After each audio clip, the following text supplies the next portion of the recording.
الحمد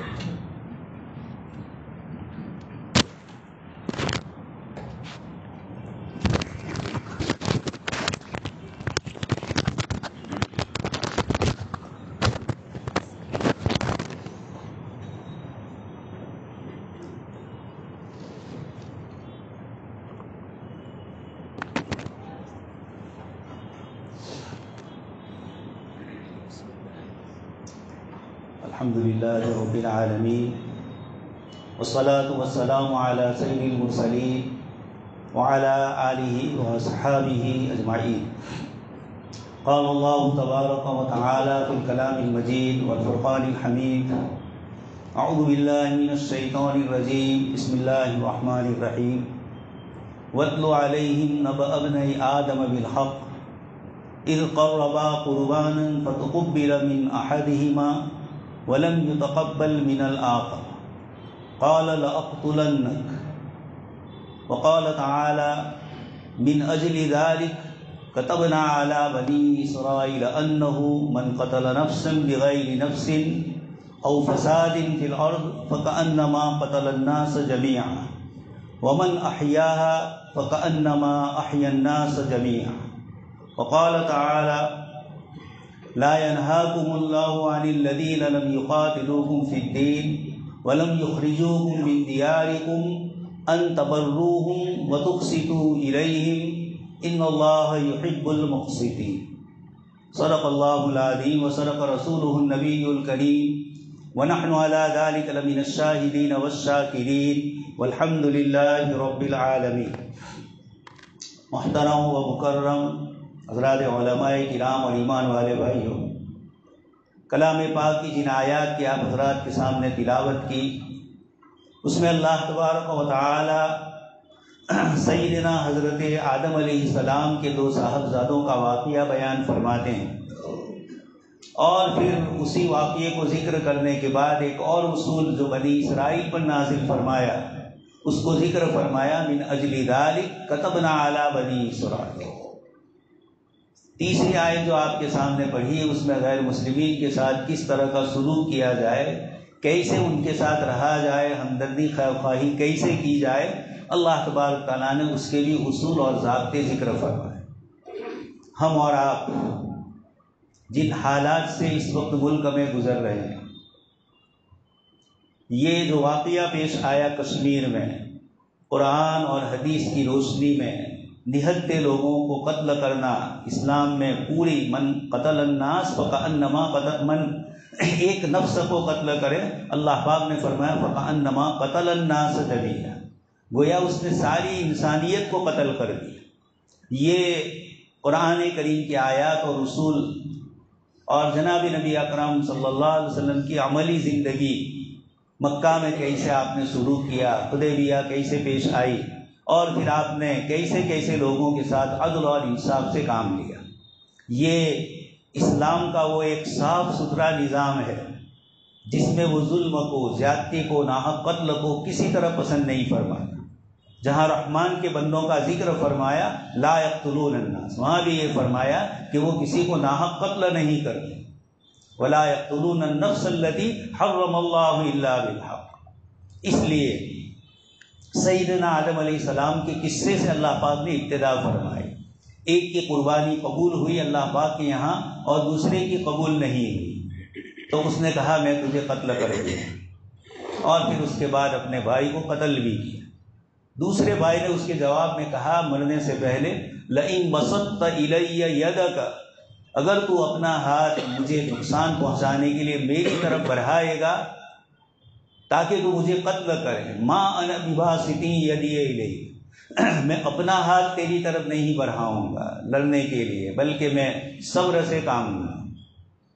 اس نے فرمایا ما انا بباسط یدی الیک لاقتلک انی اخاف اللہ رب العالمین، میں ساری کائنات اور سارے عالم کا جو رب ہے اس سے میں ڈر رہا ہوں کہ میں کسی کو ناحق قتل کروں اور پھر میرے اوپر اللہ تبارک تعالیٰ کی طرف سے ناراضگی پیدا ہو اور اللہ پاک کی طرف سے ناپسندیدگی ہو. ان آیات میں اللہ تبارک تعالیٰ نے انسانی زندگی کا ایک اصول بنی اسرائیل پر جو بعد میں نازل فرمایا، لیکن پہلے والے قصے ہی کی مناسبت سے آگے فرمایا من اجل ذالک،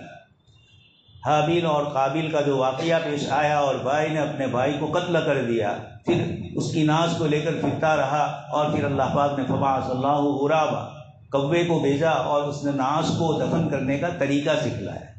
اس طریقے سے اللہ پاک نے یہ روئے زمین پر ہونے والا سب سے پہلا جو قتل ہے، اللہ پاک نے اس کو ناپسند فرمایا۔ اور حدیث شریف میں آپ صلی اللہ علیہ وسلم نے ارشاد فرمایا کہ جب بھی کوئی کسی کو ناحق قتل کرے گا،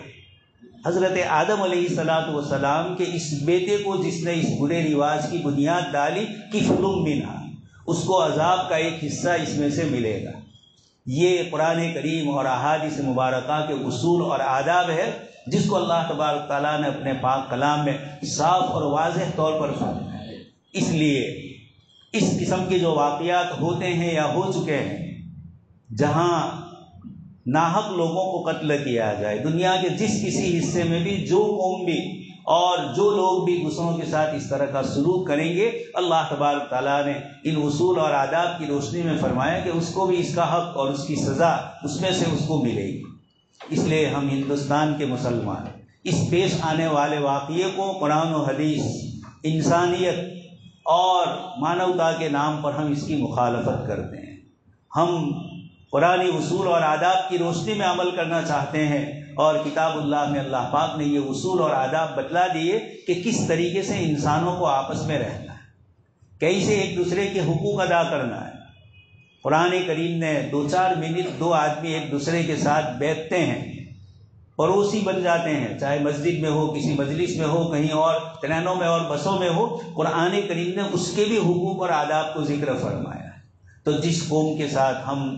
ہزاروں سال سے یہاں آباد، اور ہم بھی اسی قوم کا ایک حصہ ہے، ہمارے باپ داداؤں نے کسی زمانے میں اسلام قبول کیا اور اللہ تبارک تعالیٰ نے ایمان کی دولت سے مالا مال فرمایا، ہم انہی کے نقش قدم پر کتاب و سنت کی روشنی میں اس ملک میں اپنی کتاب، اپنی سنت، اپنے دین اور اپنی شریعت کے ساتھ زندہ رہنا چاہتے ہیں۔ یہی اصول اور آداب قرآن اور حدیث نے بھی ہمیں دیے ہیں، اور ہندوستان کے آئین اور سنویدھان نے یہ سارے حقوق ملک کے تمام باشندوں کو دیے۔ اس لیے قرآن کریم کی اس نسبت سے ہمارے کچھ غیر مسلم بھائیوں نے قرآن کریم کی آیت کا غلط مطلب سمجھا، اور 2 دن سے آوازیں آ رہی ہے کہ انہوں کو قرآن نے ہی نعوذ باللہ یہ سکھلایا ہے۔ اس لیے مجھے آپ کے سامنے قرآن کریم کی وہ آیت پیش کرنی تھی جن میں اللہ پاک نے سب کے لیے عدل و انصاف کو ذکر فرمایا۔ کسی نفس کو ناحق قتل کرنا، بار بار قرآن کریم نے اس سے نفرت روکا بھی، اور جہاں ایمان والوں کی صفت بتلائی وہاں فرمایا کہ وہ اس طرح کی حرکت نہیں کرتے۔ اس لیے نہتے لوگوں پر قرآن کریم نے منع فرمایا، فقاتلوا ائمۃ الکفر انہم لا ایمان لہم،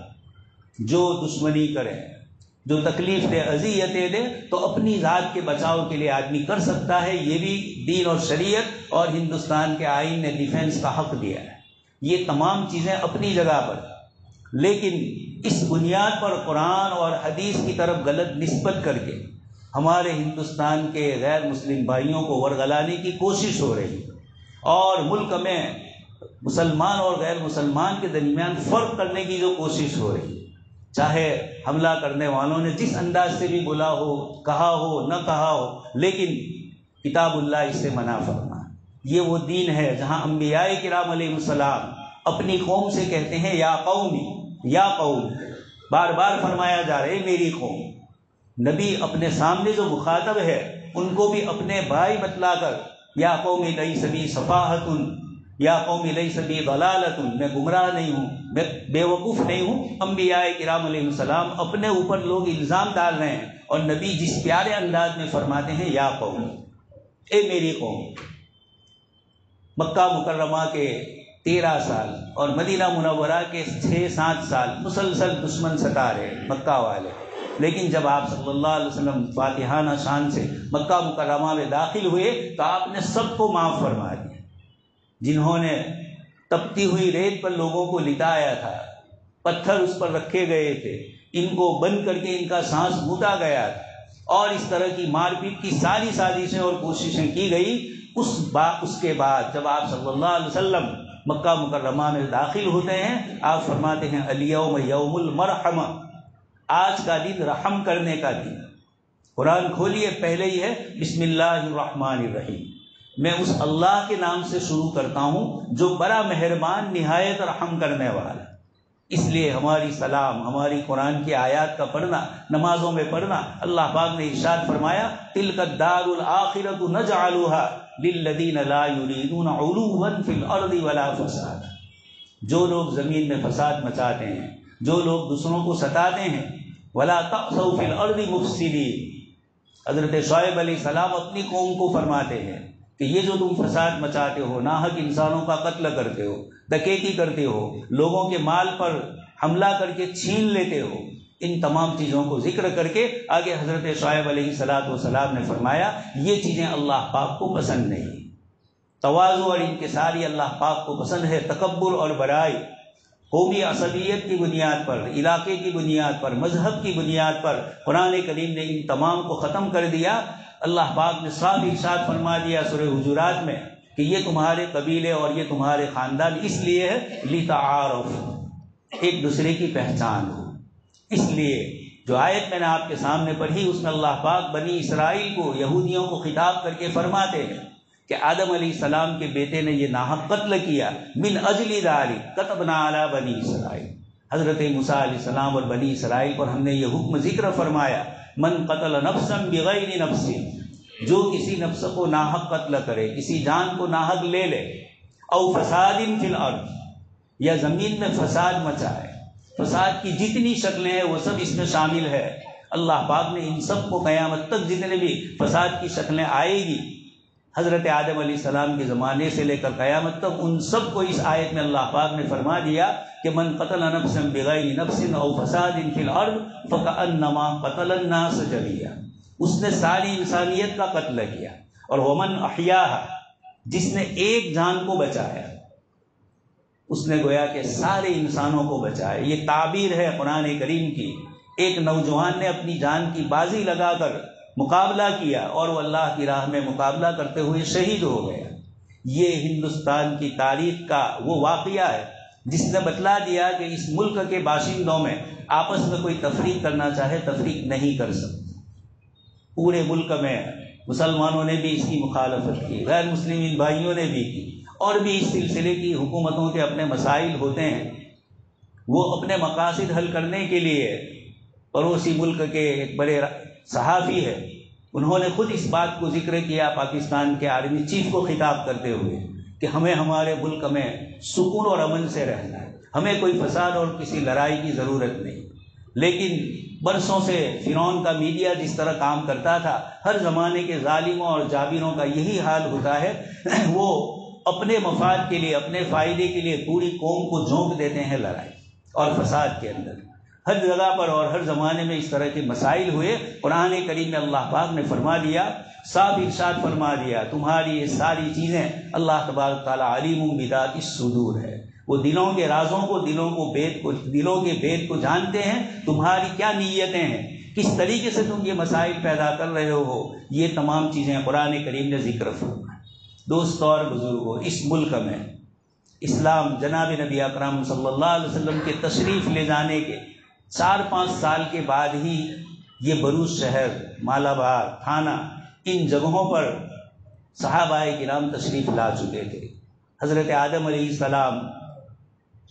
سیلون میں، سری لنکا میں تشریف لائے۔ اس لیے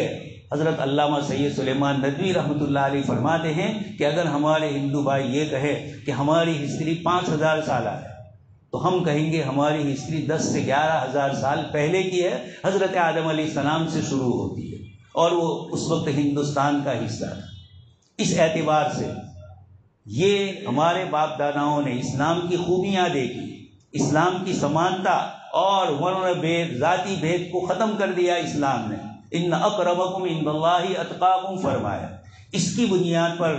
مالابار میں اور ملک کے دوسرے علاقوں میں لوگ آپ صلی اللہ علیہ وسلم کے انتقال کے تھوڑے سال کے بعد ہی اسلام قبول کرنے لگے۔ ہمارے ہی ملک کے ایک راجا نے اپنے محل کے اوپر بیٹھ کر شق القمر، چاند کے جو 2 ٹکڑے ہوئے، یہ اپنی آنکھوں سے اس نے اپنے محل میں بیٹھ کر دیکھا، اور پھر جناب نبی اکرم اپنے ملک کے جو بڑے بڑے پڑھے لکھے لوگ تھے، پنڈت، ان سے پوچھا انہوں نے کہا کہ کوئی نبی آئے ہیں، کوئی بڑا واقعہ پیش آیا ہے۔ پھر انہوں نے بھیجا اور آپ صلی اللہ علیہ وسلم کے صحابہ تک وہ پہنچے، اور پھر اللہ پاک نے ان کو ایمان کی توفیق سے مالا مال کیا۔ تو مسلمانوں کا اس ملک سے تعلق پہلے دن سے ہے، اور پھر اس کے بعد تاجرانہ حیثیت سے جو لوگ آئے، انہوں نے تجارت کے ساتھ اسلام کی خوبیاں اپنی عملی زندگی میں لے کر آئے تھے، اپنے زبان سے اسلام کو پیش کیا اور اپنے عمل سے لوگوں کے سامنے برتا، تو اللہ پاک نے ایک بہت بڑی تعداد کو اس ملک میں اسلام کی توفیق سے نوازا۔ اسی طرح صوفیاء کرام، جن کا مسلسل تیسری چوتھی صدی ہجری سے ہندوستان میں آنا شروع ہوا، اور پھر حضرت خواجہ معین الدین چشتی اجمیری رحمۃ اللہ علیہ اور دیگر سید علی ہمدانی کے ذریعے کشمیر میں، اور حضرت خواجہ صاحب کے ذریعے اللہ پاک نے ہندوستان کے یہ سارے علاقے، راجستھان، بنگال، بہار، ان سارے علاقوں میں یوں بھی حضرت خواجہ صاحب پہنچے، اور ان کے شاگردوں نے، ان کے خلفاء نے اس ملک میں اسلام کی صحیح اور سچی تعلیم پیش کی۔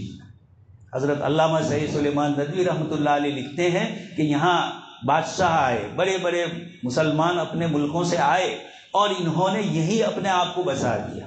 انگریز میں اور مسلمان بادشاہوں میں یہی فرق ہے، وہ یہاں آئے، لے کر چلے گئے، لوٹ کر چلے گئے، لیکن ہندوستان کے اندر جو مسلمان بادشاہ آئے، انہوں نے لیا نہیں، دیا زیادہ ہے۔ اسی بابر کے متعلق آتا ہے کہ ہندوستان میں آم، کیری، اس کی کوئی اچھی فصلیں نہیں ہوتی تھی، یہ فرغانہ جہاں یہ رہتے تھے، سینٹرل ایشیا، وہاں سے اچھی قسم کی آم لائے۔ اس طرح کھیتی باڑی، باغ اور باغیچے اور دوسری بہت ساری چیزیں اس ملک میں انہوں نے دی۔ سب سے بنیادی چیز ہے اس ملک کو جو ہزاروں رجوانوں میں تقسیم تھا، بٹوارا تھا، علاؤ الدین خلجی نے سب سے پہلے ملک کے شمال کو اور جنوب کو دونوں کو جوڑا، اور اس ملک کو جو اکھنڈ بھارت کہا جاتا ہے، یہ مسلمانوں نے یہ ملک کو دیا۔ اس لیے اورنگزیب عالمگیر رحمۃ اللہ علیہ کے زمانے میں یوروپ کا ایک آدمی، سیاح، پریٹک، سب جگہ گھومتا ہوا ہے، پھر اس کے بعد اس نے پوری بک لکھی، اس میں اس نے لکھا کہ بادشاہ کے مسلمان ہونے کے باوجود رعیت کو جس طریقے سے رکھا جاتا ہے، ایسی مثال میں نے کسی جگہ نہیں دیکھی۔ اس لیے قرآن اور حدیث لے کر اس ملک میں ہمارے اکابرین آئے، جنہوں نے سارے انسانوں میں برابری اور بھائی چارگی پیدا کی۔ اسی لیے پنڈت جواہر لال نہرو نے ڈسکوری آف انڈیا میں صاف لکھا ہے کہ اس ملک میں شمال مغرب سے آنے والے مسلمان لوگوں نے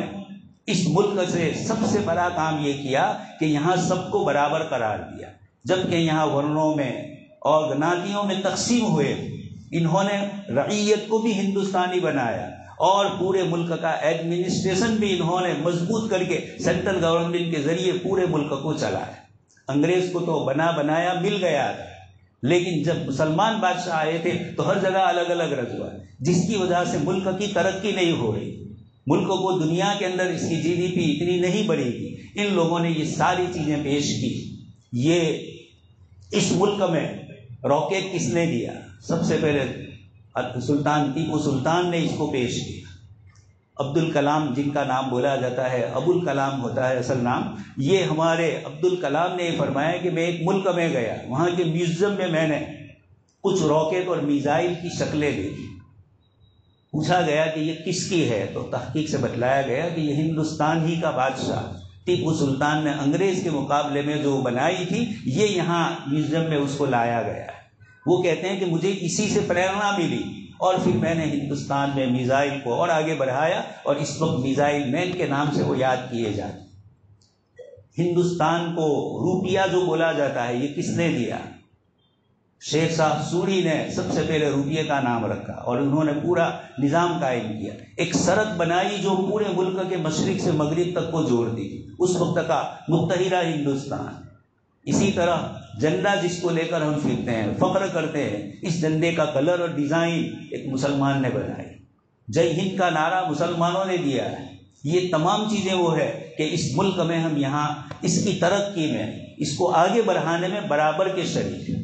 اس لیے جب اس ملک میں کوئی ظلم اور زیادتی کرے، جہاں سے بھی کرے، چونکہ ہمارے بزرگوں نے خون پسینہ ایک کیا ہے، خواجہ نظام الدین اولیاء، اسی طریقے سے سید علی ہمدانی اور حضرت خواجہ معین الدین چشتی اجمیری رحمۃ اللہ علیہ تو ہے ہی، ان کے علاوہ پورے ملک میں چپے چپے میں آپ جو درگاہیں اور اکابرین بزرگوں کی مزارات اور خانقاہیں دیکھتے ہیں، یہ سب کیا ہے؟ حضرت نظام الدین اولیاء رحمۃ اللہ علیہ نے یہ کام کیا، اور سارے چشتیہ بزرگوں نے جو یہاں رہے، انہوں نے عوام الناس کو اپنے ساتھ جوڑا۔ ان کی خانقاہوں میں غیر مسلم بھی آتے تھے، کھاتے تھے، رہتے تھے، اپنے دکھ درد کو سناتے تھے، اور وہ حضرات اس کا علاج بتلاتے تھے۔ اسی لیے آج تک اتنے نفرتیں اور فساد مچانے کے باوجود غیر مسلمین کا رشتہ ان بزرگوں کے مزارات کے ساتھ جو ہے، یہ شرعی اعتبار سے، اسلامی نقطۂ نظر سے تو شرک جائز نہیں ہے، لیکن انہوں نے دیکھا کہ یہی وہ خانقاہیں تھیں جہاں ہمارا دکھ درد ختم ہوتا تھا، اس لیے ہماری پوری تاریخ یہاں ہے۔ دوسرا، اس ملک کا ایڈمنسٹریشن اور اس ملک کا سنویدھان یہ سیکولرزم والا ہے، یہ ملک کے تمام باشندوں کو یکساں حق دیتا ہے۔ یہ کیوں ہوا تھا؟ آزادی کی جنگ میں ہمارے بزرگوں نے جو خدمات اس ملک میں پیش کی، جس کو اپنی سگی آنکھوں سے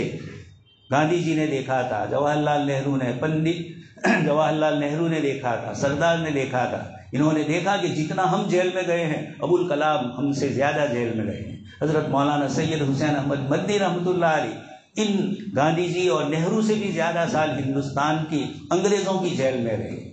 اور حضرت نے ایک کتاب لکھی نقش حیات، اس میں لکھا کہ انگریز یہاں سے کیا کیا لے کر گئے، یہاں کی ساری چیزیں لے جا کر انگلینڈ میں بسائی، اور مسلمان بادشاہ یہاں آئے، انہوں نے تعمیرات کی، جس سے آج بھی 500 کروڑ روپے کا فائدہ ہندوستان کی حکومت کو ہو رہا ہے۔ تاج محل دیکھنے کے لیے آئے، قطب مینار کو دیکھنے کے لیے آئے، دہلی کی جامع مسجد ہو، اور اس طرح کی بہت ساری چیزیں دہلی میں ہیں اور پورے ملک میں پھیلی ہوئی ہیں۔ یہ سب کیا ہے؟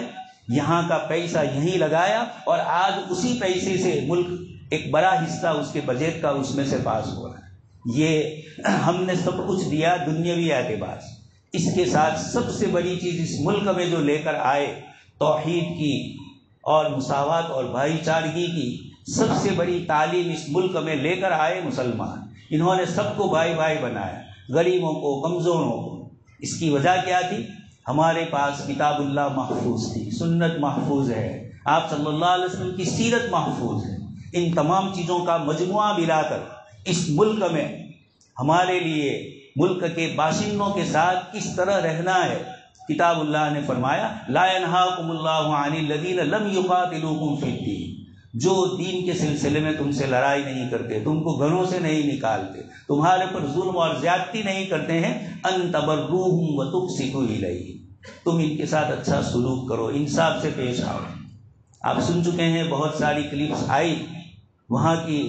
جانے والی ہندوستان کے مختلف علاقوں سے جانے والی عورتوں نے، مردوں نے، وہاں والوں نے ان کے ساتھ جو سلوک کیا اور جو بچایا اور پریشانی کے ساتھ، پریشانی کے عالم میں ان کے ساتھ رہے، یہی اسلام کی سچی اور صحیح تعلیم۔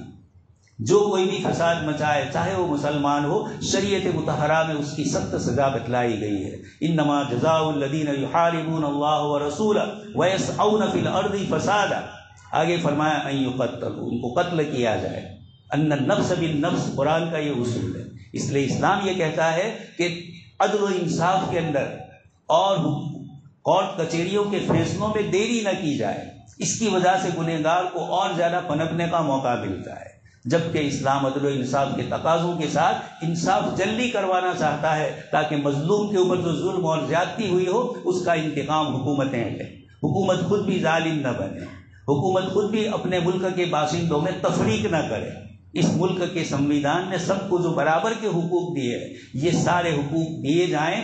ایک امت جو 30 کروڑ کی تعداد میں اس ملک میں بستی ہے، وہ اپنے آپ کو مائنورٹی نہیں کہیں گی، میجورٹی دوسرے نمبر پر، یہ ہم تعبیر کریں گے۔ اس لیے ایسے چھوٹے موٹے واقعات سے اور پھر اس کے ریئیکشن سے مسلمانوں کے ساتھ جو ناانصافی اور ظلم ہو، حضرت حابیل اور قابیل کا یہ واقعہ ہمیں بتلاتا ہے لئن بسطت الی یدک، اگر تم کتنا ہی دست درازی کرو، ما انا بباسط، 70 سال سے مسلمانوں نے یہی طریقہ اپنایا ہے، کبھی اپنی طرف سے پیش قدمی نہیں کی، اور کسی مہمان کو جو ہمارے علاقے میں آئے، ہمارے گاؤں میں آئے، اس کے ساتھ بدسلوکی کا تو تصور نہیں، وہ ہمارے پڑوسی ہے، وہ ساتھ میں۔ اس لیے نقصان جو اس وقت ہوا ہے، بہت سالوں سے جو محنتیں ہو رہی تھی ایک دوسرے کو ایک کرنے کی، اور دونوں قومیں آپس میں ملی ہوئی ہیں۔ کچھ لوگ یہ چاہتے ہیں کہ ان میں یہ ملاپ نہ ہو، اس لیے ایسی حرکتیں کر کے بدنام کیا جاتا ہے۔ اللہ تبارک تعالیٰ نے ہمیں صبر اور استقامت کا حکم دیا ہے، صرف صبر نہیں فرمایا، اور نماز اس میں سب سے زیادہ فائدہ مند ہے۔ وَاسْتَعِینُوا بِالصَّبْرِ وَالصَّلَاةِ، قرآن نے صبر اور صلاۃ نماز دونوں کو ذکر فرمایا، اس لیے ایسے حالات لَتُبْلَوُنَّ فِي أَمْوَالِكُمْ وَأَنفُسِكُمْ، لیکن ہمیں استقامت سے رہنا ہے، سوجھ بوجھ اور سمجھداری کے ساتھ رہنا ہے، اپنی زبان کی بھی حفاظت کرنی ہے اور اپنے بدن کے اعضاء کی بھی حفاظت کرنی ہے۔ اللہ پاک نے یہ جو دین عطا فرمایا ہے، یہ اللہ پاک کا بڑا انعام اور احسان ہے کہ ایسے کفر اور شرک کے گتادم اندھیرے میں اللہ پاک نے ایمان کی مشعل کو روشن کر کے رکھا ہے۔ یہ نور ایمانی جو ہمارے قلوب میں ہے، یہ جناب نبی اکرم صلی اللہ علیہ وسلم کی برسوں کی محنت اور آپ کی لائی ہوئی تعلیمات جو اس وقت بھی ہمارے پاس محفوظ ہے۔ دنیا کی دوسری قومیں انبیاء کرام علیہ السلام کی تعلیم سے بیچاری محروم ہو چکی ہے، اس لیے اللہ پاک نے ہمیں جو دین عطا فرمایا اس کی ہم قدر کریں، سمجھے۔ حالات تو کسی پر بھی آتے ہیں، کبھی بھی آتے ہیں، یہ ایک دنیا کا نظام ہے، لیکن ظالم کا ہم کبھی ساتھ نہیں دیں گے۔ ظلم کرنے والا خود اپنا بھائی ہو، اپنا رشتہ دار ہو، تب بھی اسلام نے یہ سکھلایا ہے کہ ظالم ظالم ہوتا ہے، کچھ بھی ہو۔ حضرت علامہ ابن تیمیہ رحمۃ اللہ علیہ فرماتے ہیں کہ ظلم کے ساتھ حکومت، کفر کے ساتھ تو حکومت چل سکتی ہے، لیکن ظلم کے ساتھ حکومت نہیں چل سکتی، چاہے مسلمان بادشاہ ہو۔ یہ صوفیاء کرام نے بادشاہوں کو کنٹرول میں رکھا تھا، مفتیان کرام اور مجتہدین، محدثین، ان سارے بزرگوں نے اس ملک کو دین اور شریعت کی روشنی میں چلانے کی کوششیں کی، کسی پر ظلم اور زیادتی نہیں کی ہے۔ اس لیے دوستوں اور بزرگوں، آنے والے حالات میں سمجھداری سے کام لیا جائے، اپنے غیر مسلمین بھائیوں کو بتلایا جائے کہ یہ فتنہ اور فساد کچھ لوگ کرتے ہیں، ان کے اپنے مقاصد ہوتے ہیں، لیکن عام مسلمان، عام غیر مسلم ہندو بھائی یہ سب کے سب سکون اور امن چاہتے ہیں۔ کچھ لوگوں نے اپنی سیاست کھیلنا چاہی، لیکن اس وقت تک یہ نظر آ رہا ہے کہ وہ جتنا کامیابی کا دعویٰ کرنا چاہ رہے تھے، ملک کی فضا کو جس طرح کرنا چاہتے تھے، ہمارے ہندو بھائیوں نے اس کو ہونے نہیں دیا ہے اور بہت کچھ چیزوں کو روکا ہے۔ اس لیے ہمیں کس طریقے سے اس ملک میں رہنا ہے، جناب نبی اکرم صلی اللہ علیہ وسلم نے مکہ مکرمہ میں اور مدینہ منورہ میں رہ کر بتلایا۔ اللہ پاک سے دعا ہے کہ اللہ تبارک تعالیٰ کہیں سنی باتوں پر ہم سب کو عمل کرنے کی توفیق نصیب فرمائے، چین سکون امن و عافیت کی زندگی عطا فرمائے، ملک میں چین سکون امن و عافیت ہو، اور جو لوگ اس چین اور سکون کو بگاڑنا چاہتے ہیں اللہ تبارک تعالیٰ اس ظالموں کو کیفر کردار تک پہنچائے۔ دوبارہ پھر مسلمانوں کی طرف سے اس پیش آنے والے واقعے کے سلسلے میں ہم اپنے درد اور غم کا اظہار غیر مسلم بھائیوں سے کرتے ہیں کہ ہم بھی تمہارے اس غم میں شریک ہیں۔ ظلم ہوتا ہے کسی پر بھی ہو۔ اللہ تبارک تعالیٰ ہم سب کو اس ملک میں چین و سکون امن و عافیت اور بھائی چارگی کے ساتھ رہنے کی توفیق نصیب فرمائے۔ آمین۔ وآخر دعوانا